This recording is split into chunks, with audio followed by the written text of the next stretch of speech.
This new chair with the new legs is really something.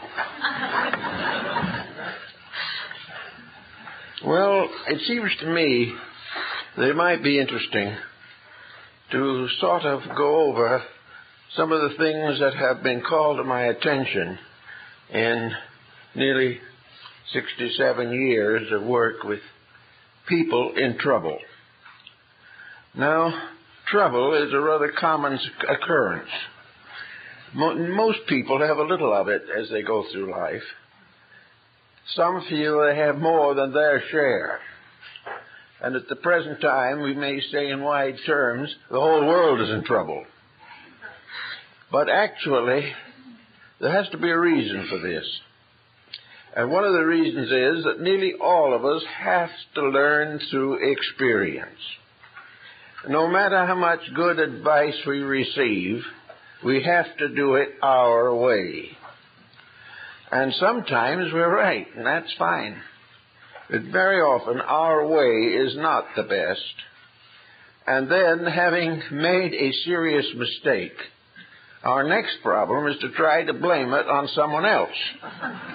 This is quite normal, and with fair success we can find someone who apparently can be held responsible. All else failing, and no person being available, we have to cast our burden upon the Lord. Actually, when you begin to study it, you begin to realize what it's all about. All these responsibilities that we face are necessary to the growth of the person. Unless something of a problem developed along the way, the average person would never become mature. He would continue to go on living in a fool's paradise unless something happened to him which proved conclusively that it needed more intelligence, more stamina, more strength, more insight than he possessed. So that nearly all learning, all growth, is an effort to be more comfortable in a world of innumerable discomfortures. So we try to see what it's all about.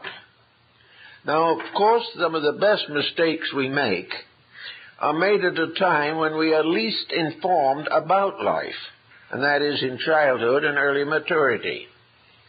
Inexperienced, without background in facing the realities of life, we make decisions that could influence our entire lifetime. And we have very little background reference frame upon which to make decisions. Of course, theoretically, young people are supposed to turn to their elders for instruction. Actually, this is less and less popular. Actually, the elder is not necessarily much better off, because he failed to turn to his elders when he was growing up. And we have a chain reaction of immaturity trying to adjust to the challenge of existence. So we have to try to figure out what we can do about all this. And we begin to study the problems of life, and we find that dispositions and temperaments are traceable to several different potential sources. There is a popular belief that we inherit certain dispositional tendencies. Whether this is true is still a matter of controversy.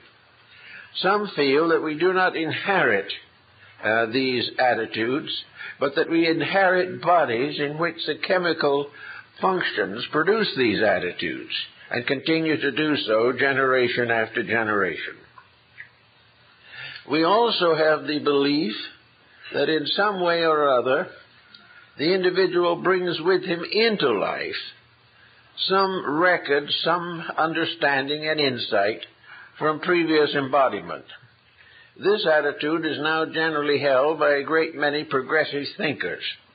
They feel that we're here to fulfill the law of karma.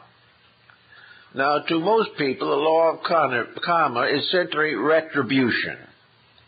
Well, actually, the Sanskrit term is just as justified as a progress forward, happy circumstances, as it is unhappy circumstances. But the problem with karma has one weakness, which we are beginning to notice for the first time. And that is, it is not possible for the individual to bring into the present life a lesson depending entirely upon past existences. For the time he made the karma, he was living in a different type of world. The problems that we face today were unknown. Back in the time of the Caesars, no one was worrying over computers. Back in the Middle Ages of the Crusades, no one was really worrying very much about television. These blessings have come later. So we come into this world perhaps carrying certain wisdom that has universal meaning, but we are not prepared from the past for the exact situations of the moment. We have to therefore take certain basic characteristics of integrity and insight and try to apply them to circumstances that have never existed for us before. This makes a problem that is a little difficult, again, to adjust to. Now, there are also many who feel that some of our problems arise prenatally, that the unborn child is already being influenced by the world into which it is coming. If this is true, it might explain why nearly all children come into the world crying. If they've had a little taste of what's coming, I don't blame them. On the other hand, a lot of people have a good time. Many people are well treated. A great number of persons grow up in pleasant home life. But there's still in the world a great mass that has not had the proper protection during childhood periods. The parents have not done what they should do because they didn't know themselves what they should do. Or if they did know, they found ways of avoiding the responsibility. So we come in here with all kinds of difficulties. Now, the most common difficulty that we have out of the past is neurosis. The person growing up is fortunate if he reaches maturity without being hurt in some way. He is fortunate if he has not been disillusioned in something. If he has not already found this world a very difficult place to live. And as a result of a series of happenings to himself, he begins to develop a neurotic tendency. He may be born in a family that is broken up shortly after his birth. He is then raised by one parent only. This cannot be helped, but it is still a basic cause for neurosis. As he goes along, a single-parent home may require considerable neglect of his needs and of his purposes, and he is forced to place himself in a secondary position in relation to income and finance.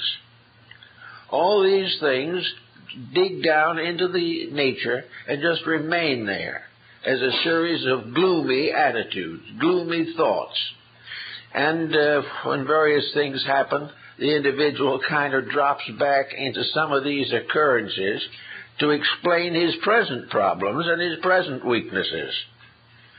So the problem of the neurotic tendency is nearly always associated with incidents which have developed early in life, which contain elements considered to be unfair, unreasonable, or beyond the power to accept and understand. So we take, for example, the broken home syndrome, which is now extremely common. To assume that this means nothing to the growing child is a delusion. I've had many people come to me in their 60s and 70s who have the most bitter reflections concerning the first 10 years of life. They blame most of the failures that they have passed through to the lack of companionship, support, understanding, insight, and affection which they have lost in their opening years. Now, it might seem that these things are just transitory, that the individual, if he is given a fair education and meals and home and clothes, should be grateful for this. But there is something more than this. Maturity requires a development of affection, personal regards.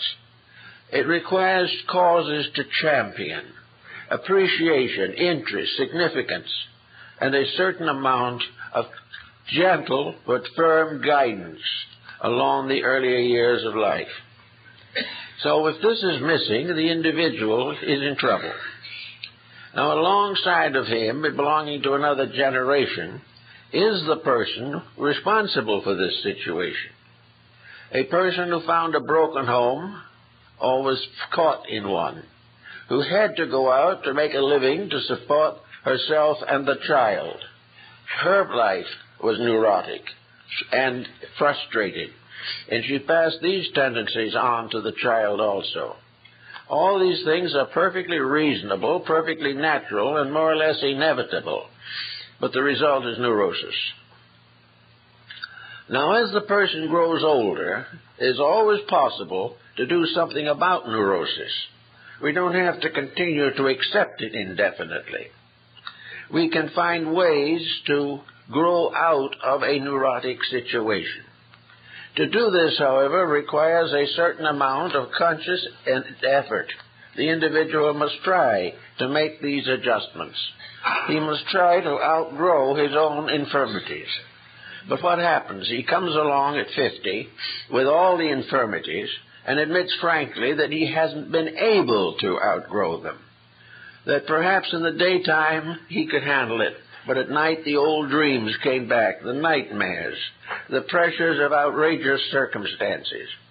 And throughout life there is a certain psychic deformity set in, a crippling of the natural joy of life or the natural good spirit to face situations.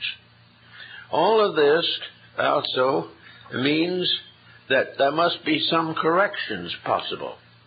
And now we're beginning to recognize these corrections.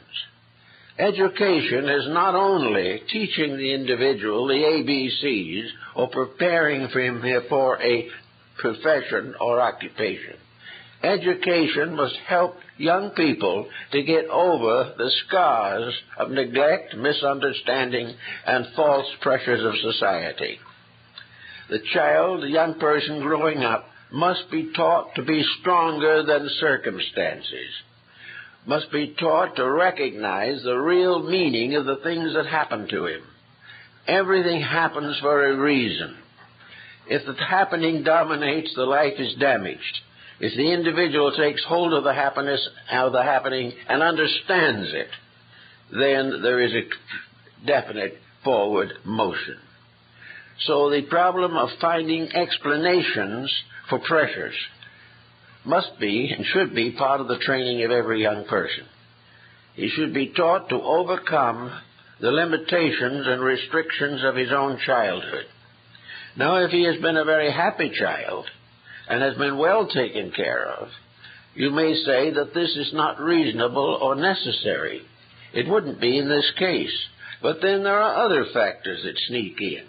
One of the worst of these is the spoiled child, the child who has everything, the child who everyone idolizes, the child who it is hoped will never have to do an honest day's work as long as it lives.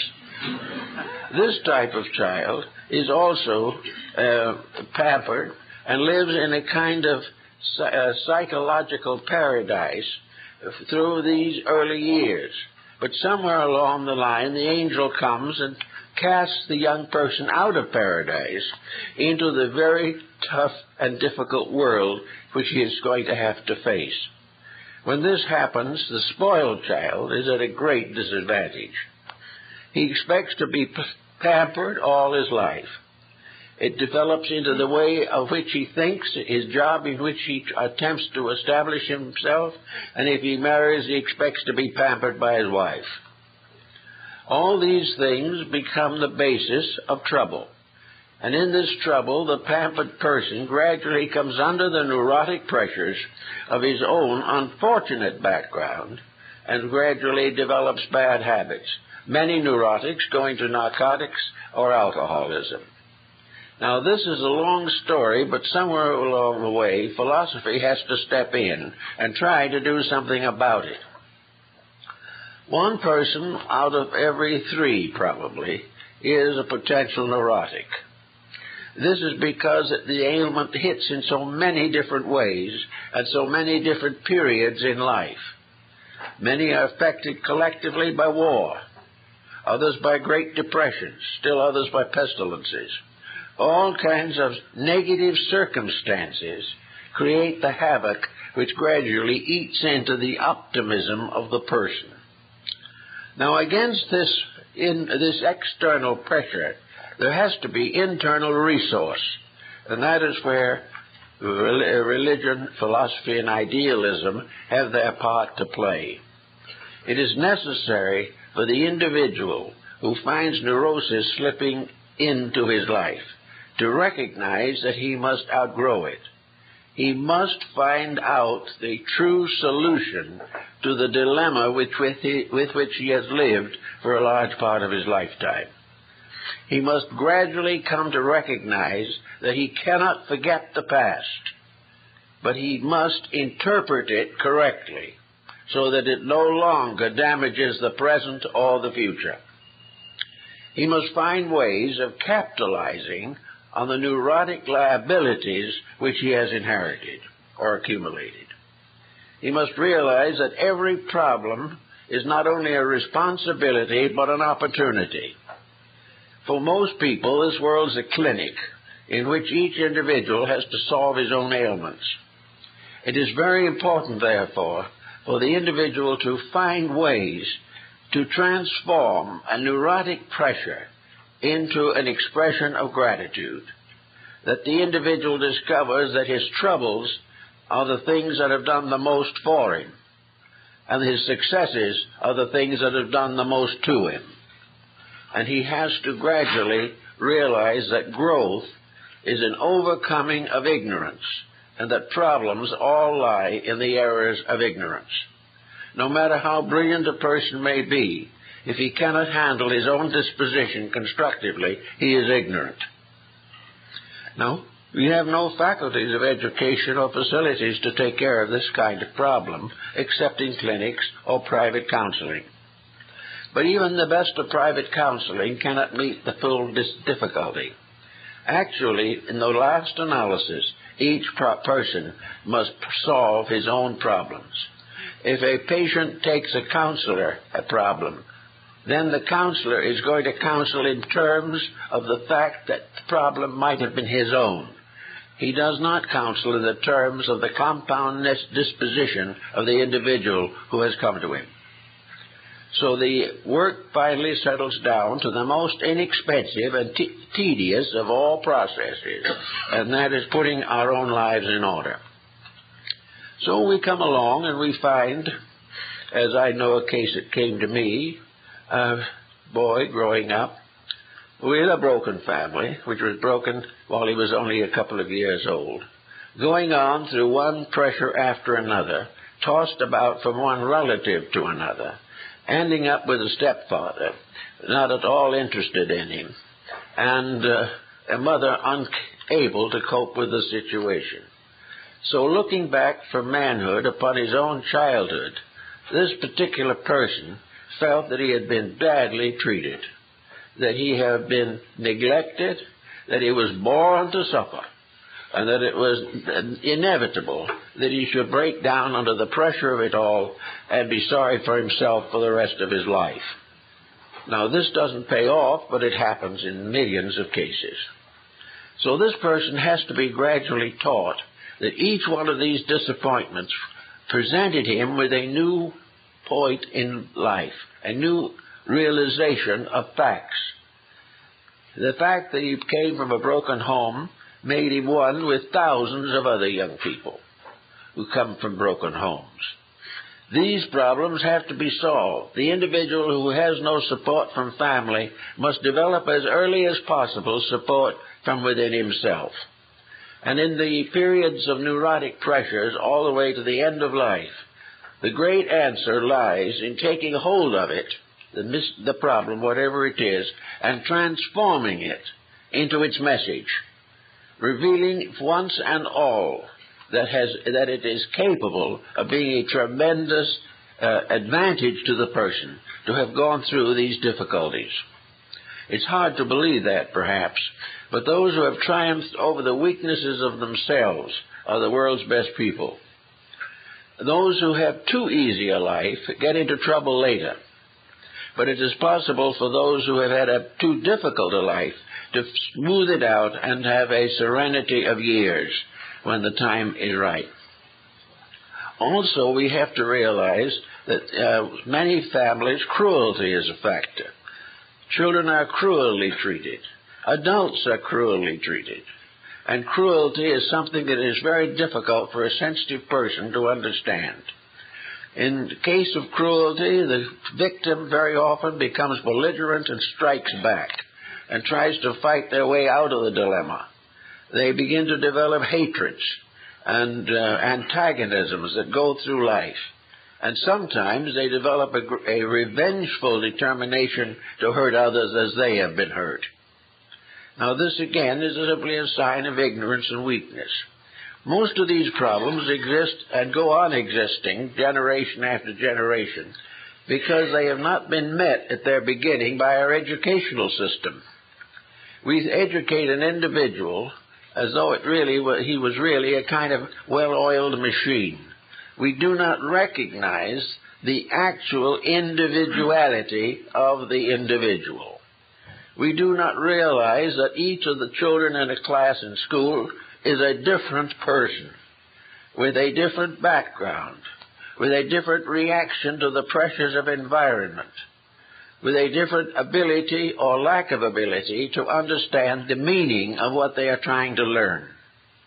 So it becomes very important, if possible, that the child should have a type of education included by means of which optimism and understanding, sympathy and adjustment and the forgiveness of evils, all this has to be part of the education if the person is not going to be a neurotic. Now, religion does a great deal for this in some cases.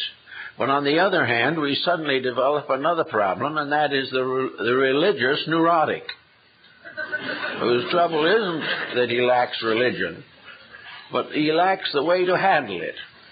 And he also very likely belongs to some conservative group and finds it necessary to constantly impose his religious convictions upon other people. And one of the quickest ways of becoming a neurotic is to try to convert somebody else. Because each person has his own way of doing things and has the priceless realization, or belief at least, that he is entitled to his own life way. Religion can help, however. Religion can help to preserve the moral code of the person. And the stronger the moral code, the more easily he may be able to handle the pressures of outside.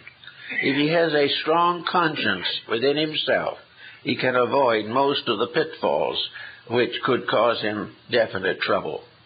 But the strong conscience factor is slowly fading out of society. Today, the average person is not guided by conscience, but is guided by convenience. The individual wishes to do that which he wishes to do regardless of consequences. And as a result of this, he lands with a counselor who can do very little for him. They can help, but they cannot help a person to get over his dispositional peculiarities until he is fully convinced he's better off without them. He will try, usually, to get rid of the things that don't mean much. But it sometimes takes a long time to dig into a person's inner life and reach the really sore spot. He has it carefully covered. He has it upholstered in every way possible. He nurses his problem as though it was the most vital part of himself. The more he nurses it, the more trouble he's in. But he is going to conceal it. He will reveal minor faults of temperament and try to get away without touching the major one.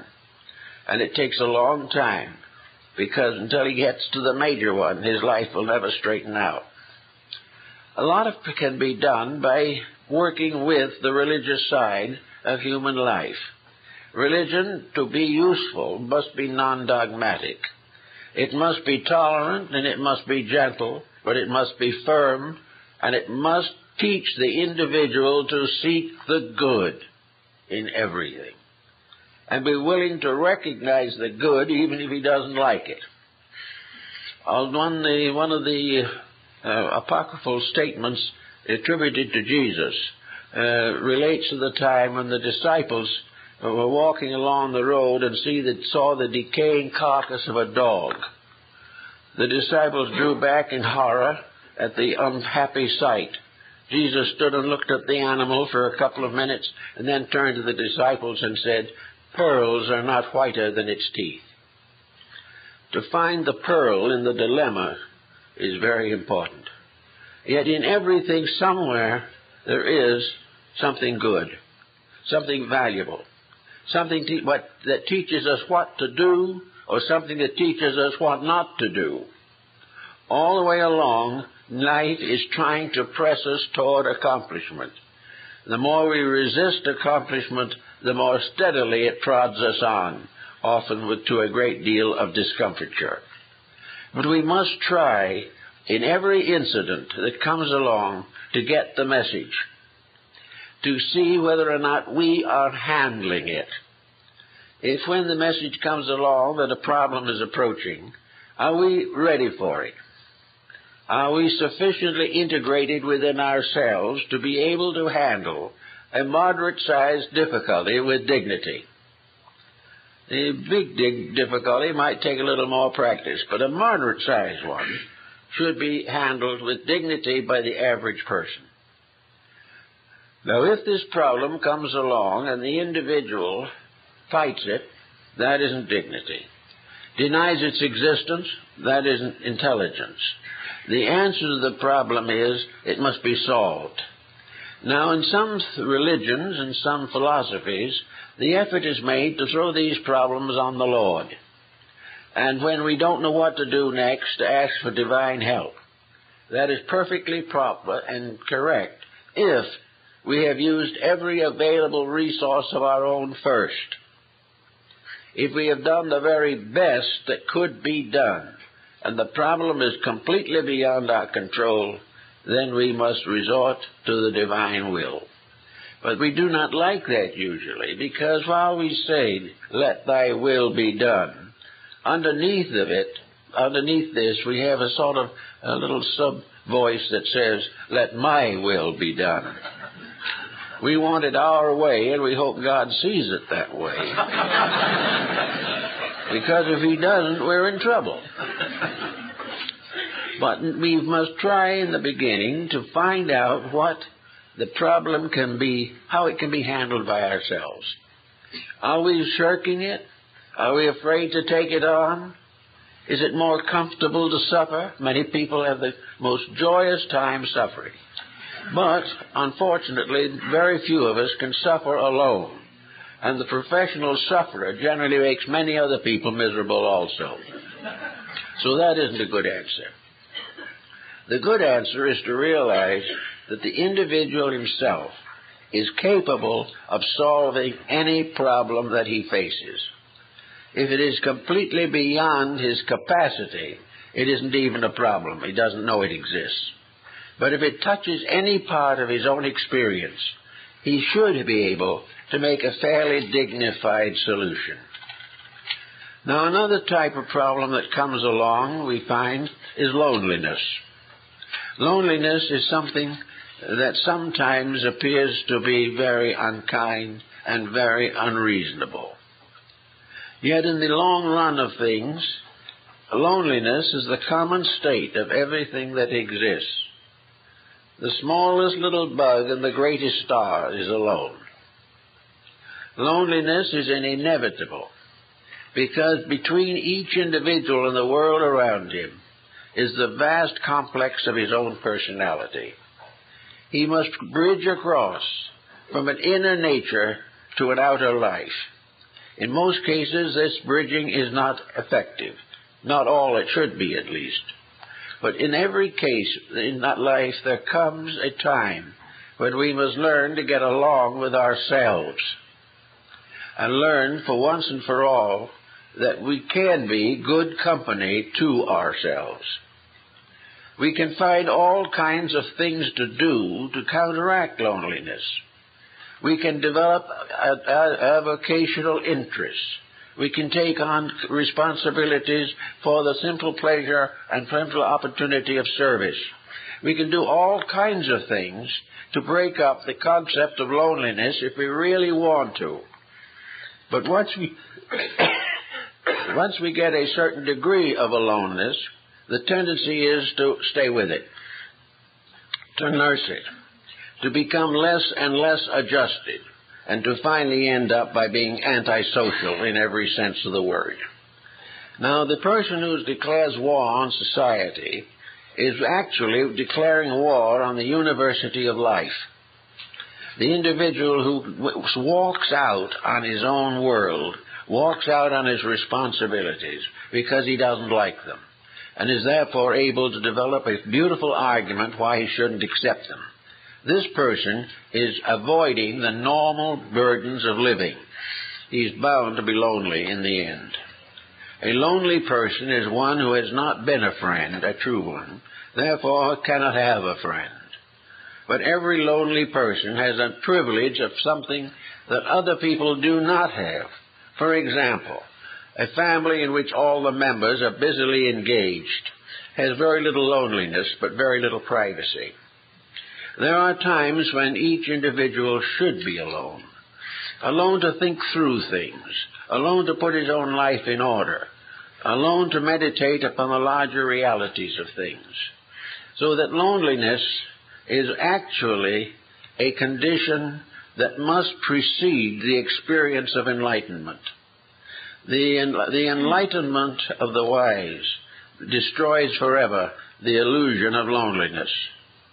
The person who has found his own center finds with it a world of marvelous opportunities and privileges. The individual finds the universe friendly instead of frightening. Finds the life he's living rewarding instead of punishing. These things have to happen within the person. They cannot be delegated by others. We can feed and clothe other people in their emergencies, but we cannot bring happiness to an inner life. Each person must do it for himself. And the ancients and the moderns also have come to the conclusion that the most perfect way to attain happiness is to stop trying to be happy. Rather, trying to do better things, trying to help more, trying to learn more, trying to love more. These things are the sources of associations that are permanent and valuable. So in religion we have this problem. I know one case of a young woman who was about to be married when her fiancé was killed in war. She was in her early 20s with a broken heart. In her early 80s, she still had the broken heart. Never got over it. In her middle 50s, took holy orders and remained the rest of her life in a nunnery. She was never able to transcend this disaster. Many people thought that she was very religious, very devout, and very conscientious. She was all these things. But she cut off her life. A tragedy which she could not help took away from her the only thing she thought could ever make her happy. And because she thought that way, she was never happy again. This type of circumstance must be overcome because it destroys the value of lives. It frustrates the entire purpose of growth. This young woman should have had a proper season of regret and mourning. She should have been hurt to a proper degree. and then she should have gathered herself up and found things to do. If she couldn't be happy, maybe she could make others happy. And it was far better to do that than to bury herself in a religious house. So everyone has to make adjustments and make decisions as they come along. Another case, quite different, but with the same general pattern, it was that in which a young woman was 50 years the total slave of her own widowed mother. This widowed mother, who loved her devoutly, and the daughter who loved her mother devoutly, formed a little package, too small a package, of frustrations which prevented either one from advancing in any noticeable or recognizable degree. By the time the mother died in her 90s, the daughter's life was useless. Therefore, a strange sadness came over the daughter, which was quite understandable. But finally, she also took solace in religion. So religion is a kind of mechanism by means of which a great deal of sadness, solitude, and frustration will find some comfort. Not a solution, but a solace. Not an answer to the problem, but a way to carry it a little easier. So with all these problems, it all comes around to how do we carry them a little more easily. And I think most of our people that are thoughtful people know about these types of things. When in doubt as to what to do, forget yourself.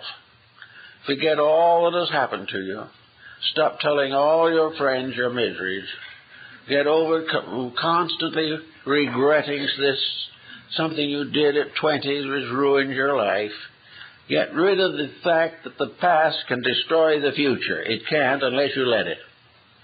Therefore, those who have suffered in the past should not carry their sufferings into the future. In fact, they shouldn't have carried them into the present. Those who have had various unhappy happenings, some of which may involve guilt mechanisms, must realize that the person who performed those happenings 50 years ago is not the same person as the one who is living today. They say that every 7 years, every cell in the human body changes. And it is also true that in the course of a lifetime, every cell in the human soul changes. Life becomes different. The person who made a mistake in the past is not the same person who is alive now. And there is nothing binding this person to the past but memory. And memories, while you cannot destroy them, you must learn to use them and not let them abuse you. Now, one way to handle a memory situation very carefully is to go back to the occasion and see whether or not you really understood it when it happened. Were you really actually as blamed as you think you were? Were you in those days far enough advanced in thought, understanding, in insight to make a corrective decision? If out of simple ignorance you did the wrong thing, if out of simple lack of insight and understanding you made mistakes, so what? Everyone makes them. The mistakes of the first 20 years of life are always present, or nearly always, in some form. But there is no reason why they should be projected into modern time.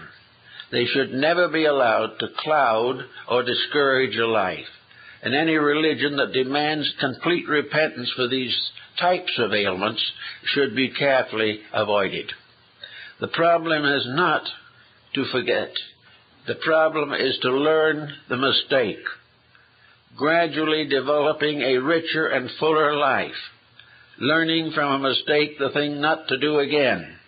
We have a great number of people in society who had a mistake at 15 or 20 and has been having one every year since, which isn't very helpful. They haven't learned anything. Now, your own past is a book. It's a clinic. Lord Bacon's observed in his essay on the Pyramid of Pan that every experience of life is part of an experimental career. Under the heading of experiments, In laboratories, various compounds are made and combined and separated and rearranged. In life, these compounds are attitudes that are brought together, separate and rearranged also. But in life, the great laboratory is where knowledge is gained. It is where ideas, hopes, beliefs, and notions are tested. And every individual who has made a bad decision in life has tested a notion and found it didn't work. These things add up to a gradual psychic education in which the person becomes wiser and wiser until he can control his own life with dignity. This is all that's expected. It is not a forgiveness that is most desirable. It is an outgrowing of mistakes. It is simply developing within ourselves an understanding and capacity which makes it possible for us to forget the troubles and remember only the good that came out of the experiences. So there are always things to learn.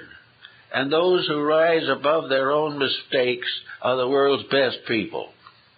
They are the ones who are going somewhere and are going to get there. They are the ones that take care of themselves before nature has to step in and cure them. They are the ones who have understood the importance of their own lives. If we look back upon our life, each one of us has a textbook. Every once in a while, some cheerful character decides to write a book about themselves. This may or may not be completely truthful. A number of people who have written books that I happen to know have written about a life they wish they had lived, but not the one they actually did live. But even so, biography has its place, and autobiography in some way becomes a soothing vocation. It helps the individual to capitalize on his own life by selling several 100,000 copies. But the real point behind all of it is the personal growth that we get. Looking back upon our own lives, we can see how we could have done a dozen things better. We also will gradually realize the uselessness of carrying grudges. A grudge usually is an objection against a person. And there's hardly anyone who doesn't dislike someone. This is traditional. This is clinical. It is a fact that nearly all of us have someone we just hope won't drop in. We have some that we know we would throw out if they dropped in. Others we happen to wish to ignore. Some that we want to say never met them or never knew them. But nearly everyone has something. Now this ignoring or this grudge is another thing that has to be analyzed and broken down and studied. A great many of these grudges are not as honest as they seem to be. A great many grudges are just plain old-fashioned jealousy. A grudge may be something that we resent in a person who is doing things better than we are. Rather than trying to get to do it better ourselves, we depreciate the person who does it better. We also have grudges against individuals who haven't agreed with us at various times in life, or have committed some action against us. Sometimes the grudge is against dishonesty, sometimes against gossip or envy. But a grudge is nearly always a dislike based upon real or imaginary causes. Now, the difference between a real and an imaginary cause in these particular circumstances is negligible. Regardless of whether we were justified or not, the grudge has to go. Something has to happen to the grudge. I have known people who come to me with grudges, and the person against whom they held the grudge had been dead for 20 years, but it had no effect on the grudge. It was recognized as the prime cause of a great disaster in life. If it hadn't been for this grudge, these people would have been happy, well-adjusted, successful human beings. But the deceased individual against whom they held the grudge destroyed their lives, did everything to them that was harmful and terrible and were beyond possible forgiveness. Well, all this is just talk. Actually, no matter how bad anyone is, we've got to realize the fact that we must forgive our enemies and do good to them that despitefully use us. This is therapy, but it is not a therapy that is quoted very frequently. It is true that we might have cause to feel that we have been ill-treated, but this does not permit us to continue to hold this attitude. The attitude that we must have will be constructive indifference. We must say to ourselves, this is no longer our problem. We do not wish anyone harm or ill to anyone. We do not wish punishment or despotism to anyone. We simply decide that we can live our own lives in our own way without these other circumstances intruding themselves. Most of them are imaginary. We have them all the time. They come in that have been badly hurt by somebody. Sometimes these hurts are pretty real. A woman whose husband has been taken away from her by another woman has a tendency to have a grudge. And you can't very well blame her. But the answer to the matter is that having worked the grudge over a little bit, the thing is, forget it. It's not going to do a bit of good. Let these other persons go as they will. The person who holds the grudge is the one that's going to get sick. So all attitudes that destroy health are unfortunate. Regardless of cause, regardless of justification, what makes you sick is not good for you. And nearly all animosities and antagonisms lead to destructive circumstances. The individual seems to draw more of the same, especially if they become involved in a morbid acidity over the issues. What has to be is that no matter what happens, we must separate in peace. We must give up all this idea of hoping something terrible is going to happen to someone else because they deserve it for what they did to us. This attitude is absolutely wrong and will damage the person who holds it. Now, we can say all this sounds like moralization. That doesn't mean too much because people can hold grudges and do. They can be jealous and are. They can be neurotic and will be for time to come. Therefore, there is no reason to assume that these vital factors are important to the individual himself. The answer is they are. The answer is that they shorten physical life, destroy health, interfere with careers, alienate relatives, disillusion their children, and lead to all kinds of mistaken relationships in life based upon desperation or exasperation. Therefore, they're just no good. No one can afford to hate anything. We may not believe in some things. We may wish they were different. We may do everything we can possibly do to change them. But just blank hatred against something we do nothing about is a very dangerous emotion. We must try to put principles ahead of hatreds. If a person performs an act that is outside a principle, that isn't the right kind of act, that isn't honest or honorable, we have the right to disapprove. But by disapproving, we have only the right to affirm our attitude and, if necessary, relinquish the association. We cannot carry the grudge. We cannot try to solve some of these problems for other people. Another interesting factor comes in the practitioner. The practitioner usually is a person with considerable experience in handling human problems. The practitioner, however, is also an individual. The practitioner, no doubt, has had their own life problems. They also may have come from the same endangered background that the client came from. They may have the same problems, but the practitioner also has his or her own attitude towards things, has her own conviction about realities and illusions, and probably has a little formula as to how to get people out of their troubles. So as this comes along, the client must realize that the practitioner cannot solve the issues of another person.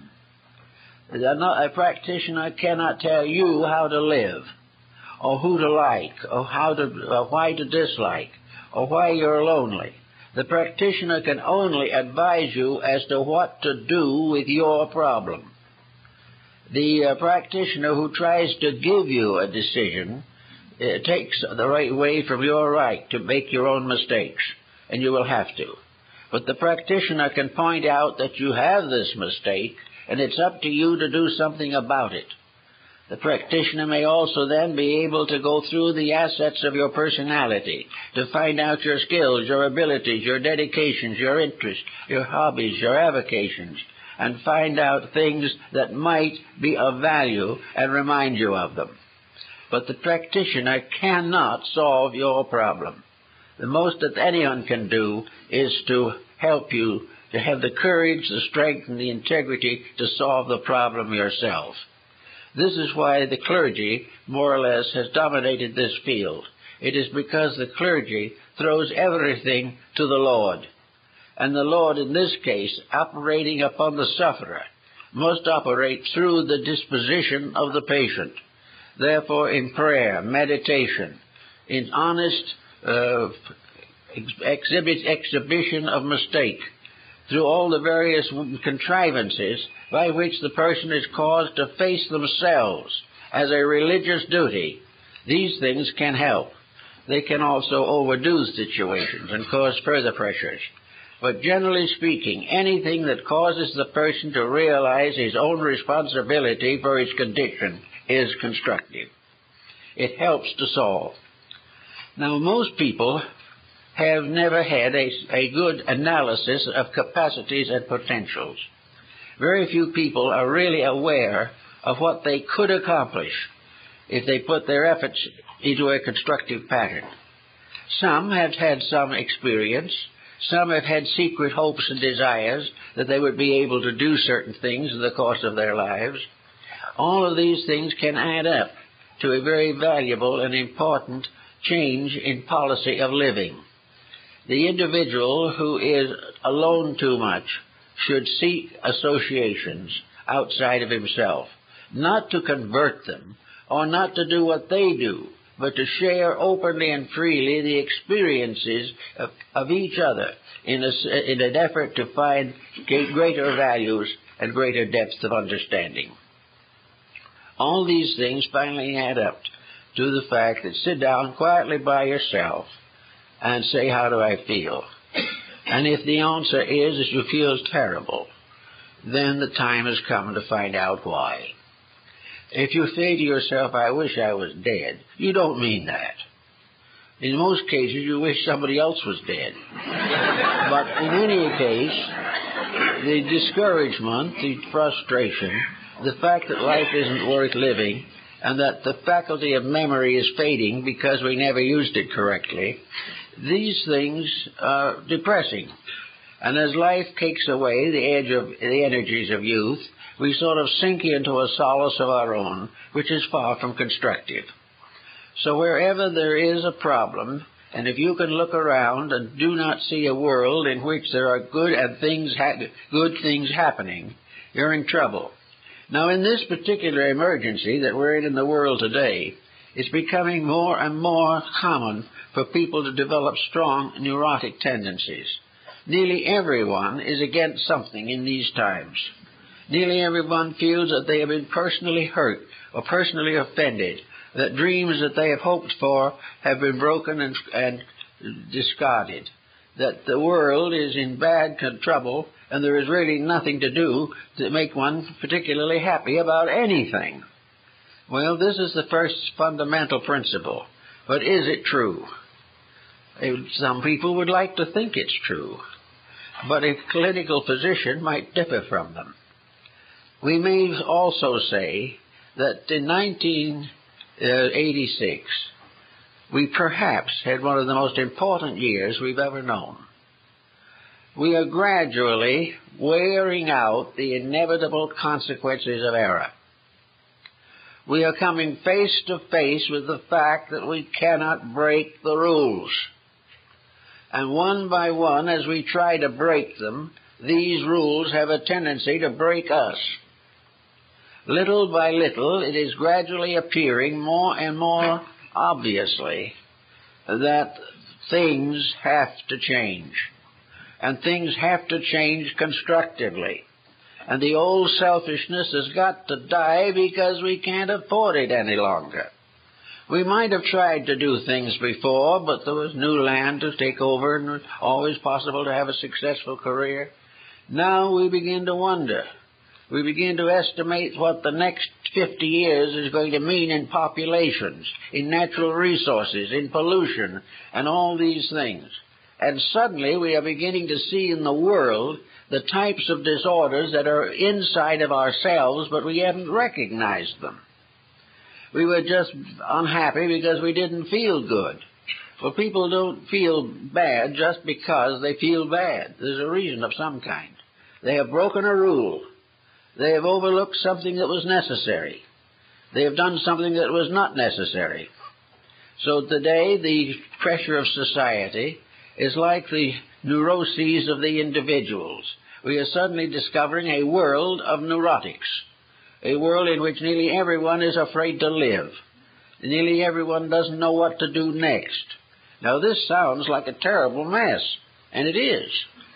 But in the universal plan of things, there is always a reason. That reason is right. And the end of that reason is that we will make the adjustments necessary to meet universal law. In our excitement, we have forgotten that we live in a universe of cause and effects.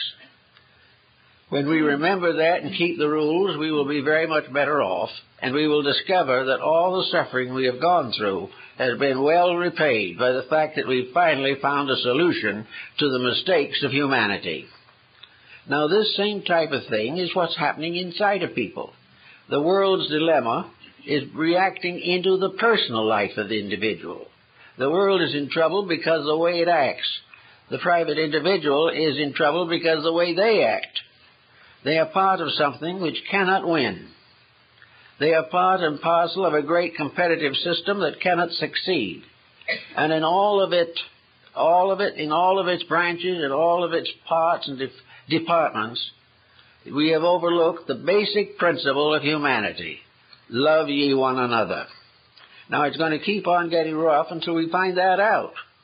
But when we find that out, accept it and live it, then we are beginning to grow. We are maturing. We are gaining an insight that we could never have had we not had to earn the right to be better people. So it's the same with the individual. When he gets tired of suffering, he'll do things to stop it. But while he is still content to struggle along the best he can, he will make the same old mistakes and fall back on alcohol and narcotics. So it's a problem of getting hold of the facts.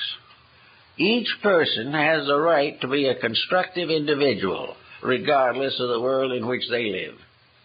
No one can be destroyed by a mass psychosis, even if it is dynamic and pressing.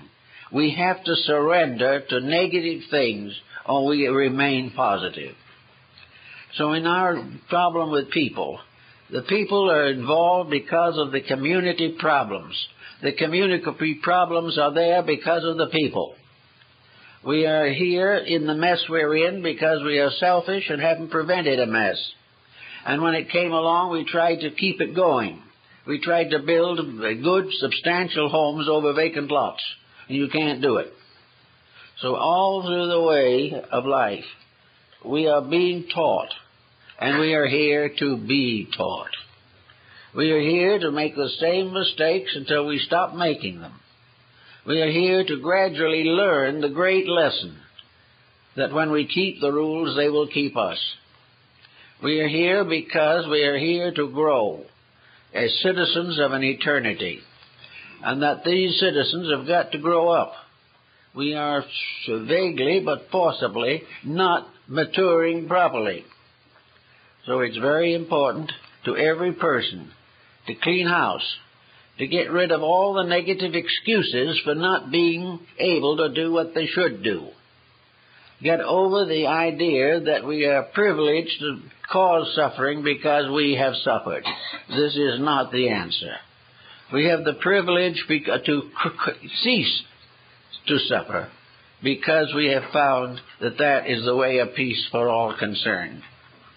So all the way along, we have this problem of allowing the past as history to dominate us.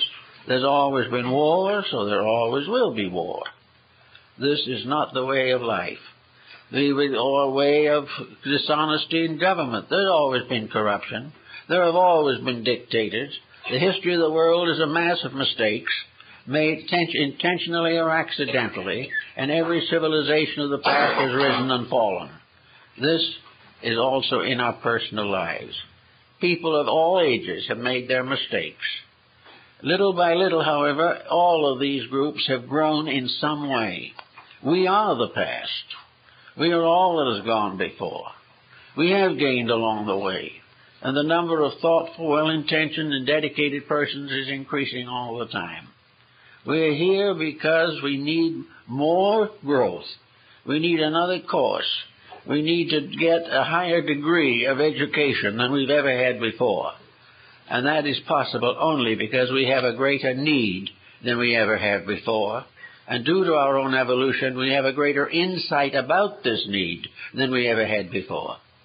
All of us are going along all right if we take hold of ourselves and get rid of the negative pressures that allow us to accept that which is not right. We do not have to suffer because some people think it's inevitable. If we do suffer for one reason or another, it surely should produce some constructive consequence. Suffering might be like a term in prison. And the trouble now is, as soon as the prisoner is out, he does it again. As soon as our pain stops, we do it again. We do not learn the lessons. And because we don't learn the lessons, we still have them. I think, therefore, that out of most people who have counseled, most scientists who have been in the psychiatric or psychological professionals' work, that the whole fact is definitely that here come these people. They stand upright. They look pretty good. They have fair abilities. Many of them have graduated from good schools. Most of them have jobs. Many of them have families. And they are all a wonderful bunch of potentials. They could do great things. And nearly every one of them is hung up on something. There's something they can't handle. There's something they don't know what to do about. And actually, if a person who doesn't know what to do about it went to a professional and said, I don't know what to do about it, the professionals would probably say to him, well, how do you think you ought to handle it? And then the person would tell the same answer that the professor will have to tell him. He knows what he's doing, but he wants to forget it because it interferes with some sense of fulfillment that he wants to nurse. We have that same problem in all the fields of life today. Our entertainment field is cluttered with this type of thing. Entertainment simply because we feel like it. Social crime is rampant simply because we do what we want to do. And then we wonder why we're in trouble. You can't break the rules and not suffer. And whether it's a family with 3 or 4 members or world, you've got to keep the rules. And those who keep the rules find something out of it that is really tremendous. They discover, for one thing, that they can be right without all the rest of the world being right also. There is no evidence that all people are going to come to a similar discovery at the same time. Each finds it for himself when he allows it to happen inside of himself. The answers to everything that we are seeking, really, lie within us. They lie within the soul of the human being. They lie within the divine factor at the base of all human life. Inside, we know what is right. But with the mind and the emotions and the body, we fight against it. We want to gratify the emotions, we want to gratify the appetites of the body, and we want to fulfill the ambitions of the mind. And that divine factor which is within us is neglected, denied, and ignored. Therefore, if you want to get over any kind of negative attitude, it's in you to do it. There is something in you that will heal any ill that is caused by the mind. but it's something that you have to work with. You have to determine to do it. You have to put the common good and your own survival in front of the negative attitudes which you have been inclined to hold. I know one individual who said they just couldn't get over temper fits. So what did they do? They went on tranquilizers. They took all kinds of pills to cure temper fits, which of course is a bit of idiocy in itself. They're just trying to drug themselves out of a bad disposition. So every once in a while, however, they had to come up for air, and when they did, the disposition was still there. And finally, they became interested in a religious approach to the problem. And they were told definitely that prayer and meditation would probably help. So they tried it, and it did help. And they gave God the credit, but it was the God in themselves that did the job. It had a chance. The higher part of ourselves had a chance to accomplish the natural good. And this chance had been delayed for years for the tranquilizers. But until the other attitude was available, there was nothing else to be done. So the answer to all these things is that help, mental and emotional help, does depend upon keeping the rules. Keeping them in every sense of the word. To keep them means to obey nature. And nature is the most amazing cooperating creature that ever existed. Do you realize that nature is a term we apply to a conglomerate of universes, of cosmic systems, including everything you can think of, from bugs to angels? It contains all the infinite confusion, so-called, of life. Stars, meteors, comets, everything you can think of. And yet nature is in perfect order. Nature handles the whole problem quietly and simply, and there are very, very few mistakes made along the way. It is because nature is depending upon universal law to support it. Nature is keeping the rules by which nature itself was brought into existence and by which it must continue to the end of time. So that all of us can do the same thing. And around this season of the year is an awfully good time to start some of these maneuvers, to see what can be done about things. How about dropping a card or two to somebody whom you haven't written to or spoken to for 10 years? Or make it 5 years. We're not going to be cruel on this matter. But somebody that you have ignored because you resent them. They may turn around and send you a resentment card in return. And they might tell you they don't want to hear from you again. But that will be them telling you. That is their business. But your telling them is your business. If you have made the proper move, you have fulfilled the need. If you have done it honestly, with a sincere desire to heal a dissent or a discord, you have achieved the purpose for which you have intended, namely to bring peace to the world. If others don't accept it, you are not responsible. But you'd be surprised how many will accept it if it is done with a good spirit. Also, we can try to look through the confusion of the moment. Is the job too heavy and too big? The responsibility is more than you can handle. The cost of living outrageous as far as you are concerned. If there are all problems that are disturbing your inner life, try to solve them. Try to solve the problems of limited funds by limiting extravagances which you might think are necessary. The simpler the life, the nearer to the truth it is. And too many possessions are the basis of more trouble than any joy they've ever brought. In the same way, looking at the world, try to see the great plan behind things, the plan of the ultimate recognition of the universal brotherhood of humanity and fatherhood of deity. Try to recognize a great and benevolent plan, personal or impersonal, however you feel about it. A great plan that says all things must work together for good. evil cannot survive. If you have two good deeds and put them side by side, they coalesce and support each other. Put two evil deeds side by side, and they destroy each other. Therefore, evil cannot win. Evil cannot end the great divine plan. It has to succeed.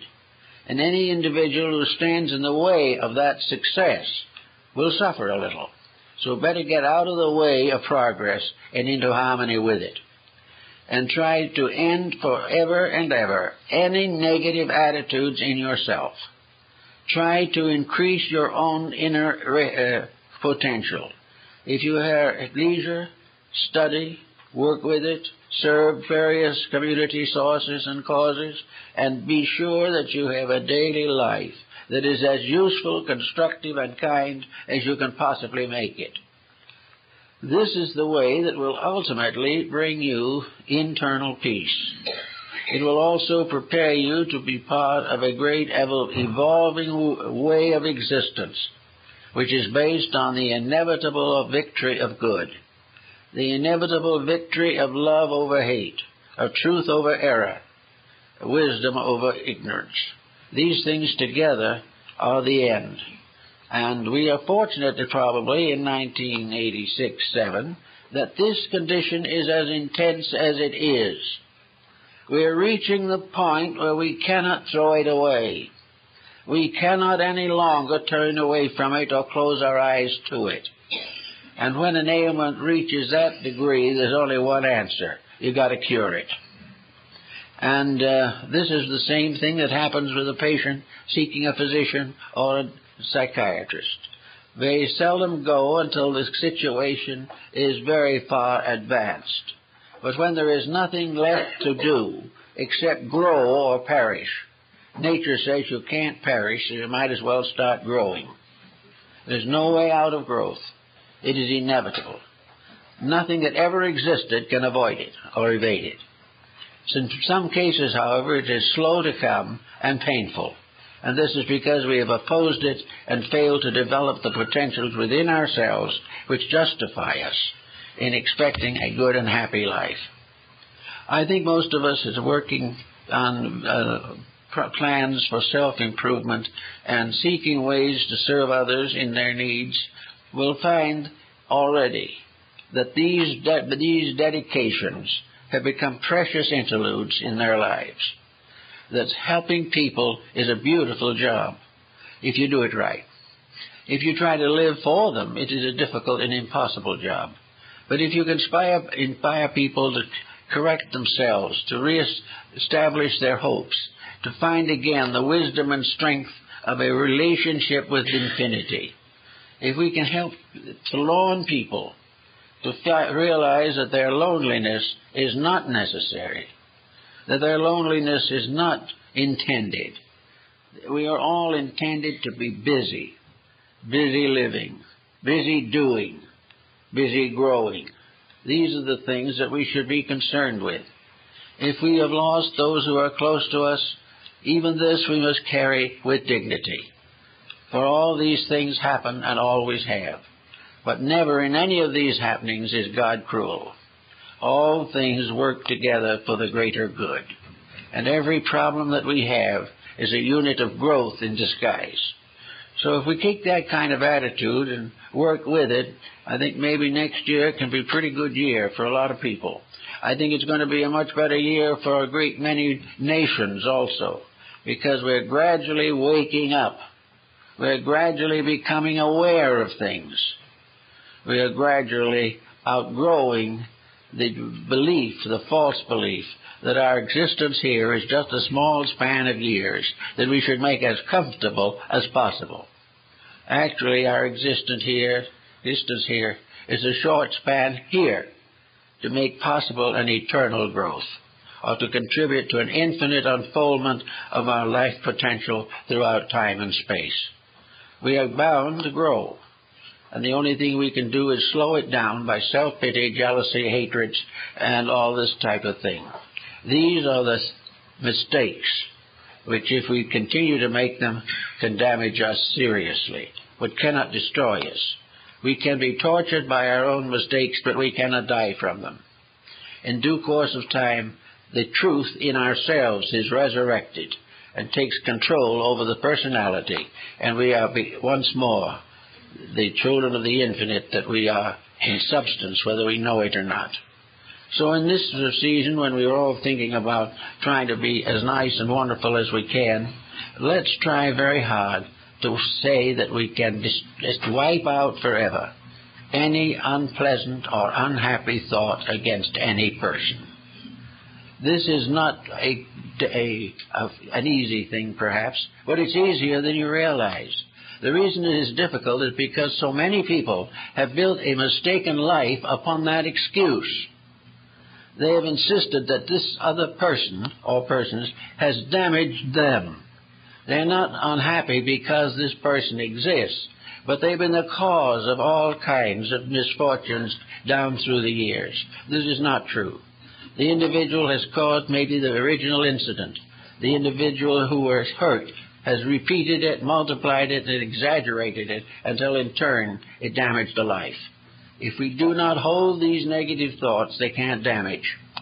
And if they are damaging, get over it and carry into the future only the growth, wisdom, love, friendship, and understanding that you have brought to fruition within yourselves. We are all growing, and with the grace of God, and with an insight into the requirements of natural law, and a willingness to work together in the cause of good, the ends we seek will come in the fullness of time. Well, I think that's probably it.